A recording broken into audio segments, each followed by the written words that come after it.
Hello, this is Ian Stewart, and welcome to the People of Earth podcast.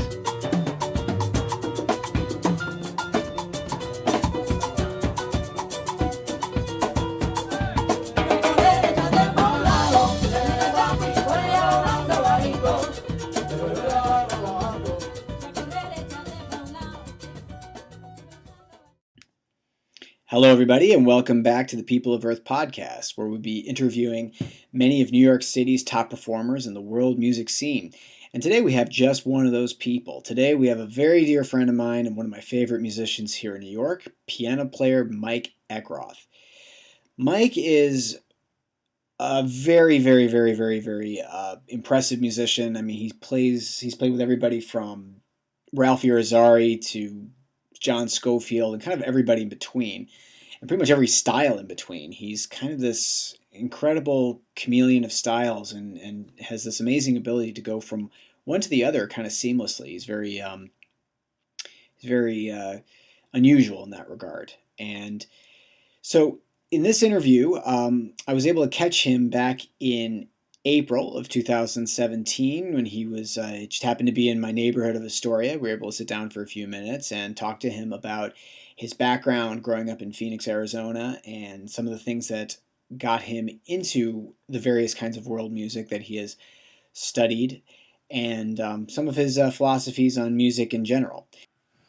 Now, one thing that I want to add before we get into the interview is that you'll probably notice that there's a lot of street noise and kind of a montage of 80s music going on in the background, and that was simply because this was not meant to be a podcast in the first place. This was just going to be an interview for a book that I was planning to write at the time. So I apologize ahead of time for the audio quality. You can hear him perfectly fine. You just got to put up with some cars going by and some various 80s hits going on in the background. I promise that as the podcast goes further, the recording quality will get a lot better, I assure you. So anyway, thanks for tuning in, and without further ado, here we have Mike Eckroth, everybody. Well, I'd like to start this off by saying that everybody's awesome. I have nothing bad to say about anybody. Okay. What do you want to know? Well, I mean, was you want me to give my history or something like that, or just a bit. You don't have to get too into it if you don't want to. But well, if you think there's anything relevant. Sure. The question at hand was how I kind of got to be somebody who's doing, being relatively involved in different kinds of world music or a variety of world music styles. Mm-hmm. In my case, I put it in the realm of Cuban music and Brazilian music as being two strong parts of it. Brazilian what? Brazilian music and Cuban music, and then it kind of branched off into related things. My background was being in jazz band in high school, mm-hmm. and growing up with parents who were musicians who owned. My dad owned jazz records and stuff like that, and he was into jazz piano and like blues piano, and I took classical lessons and all that stuff. So I kind of I had a basic understanding of jazz, and I played in jazz band, and I decided to go to college to study jazz music. So that said, I also in high school I was into other kinds of American music, Mm-hmm. So I was never somebody who was just only wanting to sound like Oscar Peterson or something like that. I was never. I mean, I love that, and I do wish I sounded like him, but it's like I was always into other things. So I got into rap music and funk and 70s music, and as I was doing straight ahead jazz and learning how to play regular jazz piano, I was also really into the 70s. So the reason I'm saying all that is because the 70s is the fusion period, so there was a lot of other music going into jazz at that point. So I really think that even though I'm not Cuban, I'm not Brazilian, I'm not Latino, I'm not anything other than, a white person from the United States who was born in North Dakota and grew up in Phoenix. There was always a little bit of Latin and African diaspora music included in jazz fusion. So I feel like I got a little bit of a start through there. Just familiarity, not knowledge, not deep knowledge, but understanding. Like I was at a certain point, I was really into Chick Corea, and he has that little bit of that flair in there. Right. He's written a lot of Latin, Brazilian. His 's music is like, you had like Ayrton Moreira and people like that in his band. So,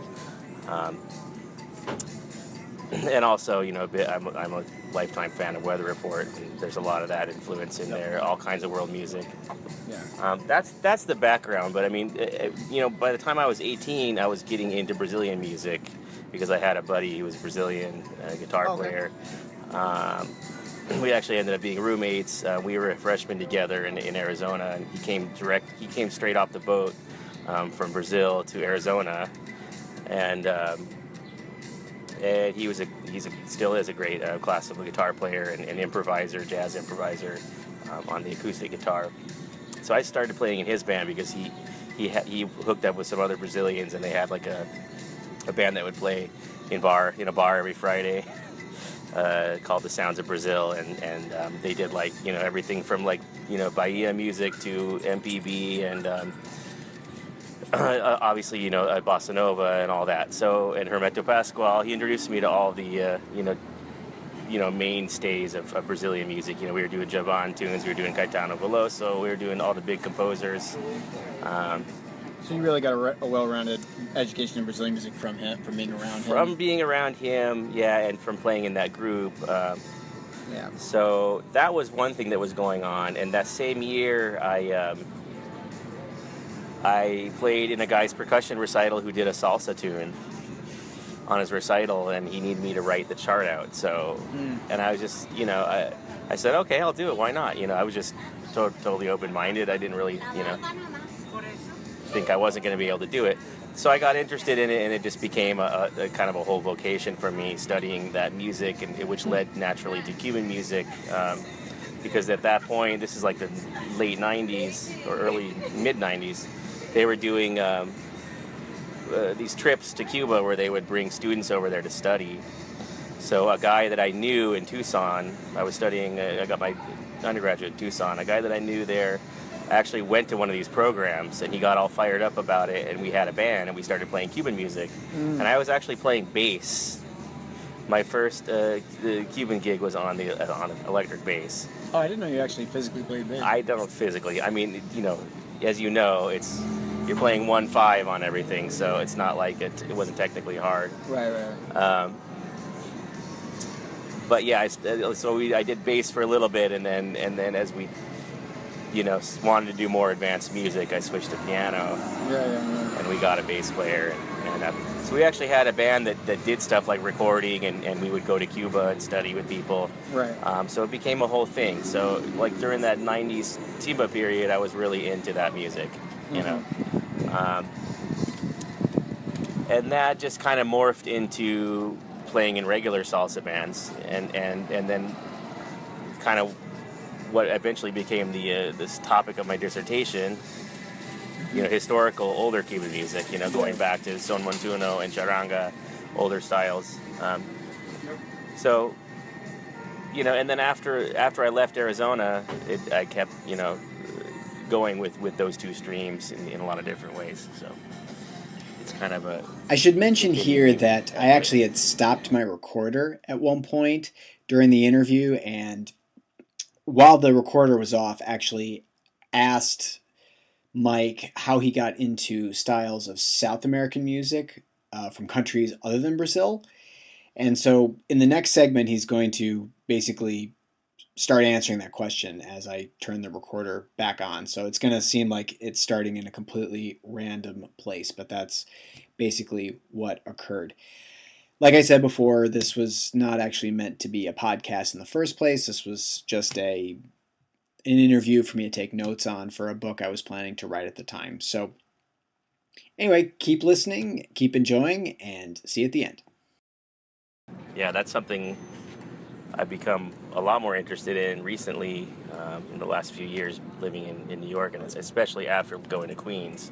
Right. It's kind of ground zero for that right now. Yeah. It is. It is. I actually had one of those. I don't remember if they were the. I don't remember. The one guy that maybe it's the guy from Talking Heads who had the series of world music albums. Right. Yep. So, anyways. Yep.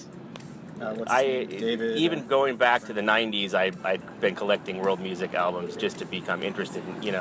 Like I would listen to Salif Keita or like Nusrat Fateh Ali Khan or any kind of Brazilian music or any kind of weird African music or I remember on one of my trips to Brazil I got a CD of Haitian music that I really dug. So like I just got interested in Haitian music, so I listened to a lot of that. Anyways, as far as South American music goes, one of the things I had was one of those CDs from that series that was all Afro-Peruvian music. So it had what's her name, the big Ava Ayllón, yeah, exactly. Susanna Baca. Had those kind of singers on there with that kind of percussion and stuff. So that's really stuck with me, even going back 20 years. Right. So I'm not saying it's something I did, but then when I got here, and especially after I moved to Queens, well, the first thing that happened was that I formed this group with a singer from Chile, Natalia Bernal, and we have a trio with me and her husband, who's a 7-string guitar player. Right. What's the name of that group La again? Voz de Tres. And so we started out kind of as a Brazilian music band because we were doing our own weird versions of Tom Jobim tunes and other Brazilian composers, and then some standards, and it was kind of like a jazz jam band, spur of the moment thing. But then the arrangements started getting more complex, and we started doing some of her tunes that were based on some things I didn't really know about. So it was a time for me to. I mean, I want to know more about it, but I mean, at least I'm rudimentarily familiar with the rhythms from her and of South America that are different, Right. Chilean rhythms and things that are related to the Peruvian stuff and things that are related to the Argentinian things, and there's a lot of similar 6/8 bags. So that was part of it, Well, is that I mean, you seem to have a really good method of kind of relating all this stuff to one another, because you're able to, I mean, like I said, even people that are kind of cognizant of that kind of stuff, like, people still have a lot of trouble going from one thing to the other. One thing to the other, and you do for whatever reason, I've just found a way to kind of mash it all together. There's common threads, and that's always my interest, is what are the common threads. The relationships between them. I mean, you can study the history and you can find out, maybe luckily, if you're lucky, how one thing led to the other, or sometimes things are so back in the past that they're lost and you'll never know, right. what came from what, but there's just a lot of similarities, Right. I think if you can differentiate Afro-Cuban 6/8 grooves from the South American ones, that's a biggie, because they're played differently. They're accented differently. Yeah, they are. They're just looked at differently. But it was still, I mean, it was a learning thing for me, and I want to know more. I want to know more about stuff. But so the first experience I really had trying to play tunes that were like like chacarera or cueca or any of these other South American rhythms that I didn't really know yet. I get the idea of what they were, but I didn't know what they were. Was playing with Natalia and doing some of her stuff. So then after I moved to Queens, which is like almost 4 years ago now, I started playing with, more with people like Edward and Eric. But Jason and Nati had been living in Queens, so they were friends with these guys already. I knew Edward through Greg Diamond's band, and Greg's Colombian, and he does some other, he does some things that are based on Curulao, or I don't know if I'm saying that right. I just played with his band on Wednesday. Right, so you know that he does some of that. So, and I've been playing with him pretty much since I moved here too, or I've been playing with him at least 8 years. We've done 2 albums together.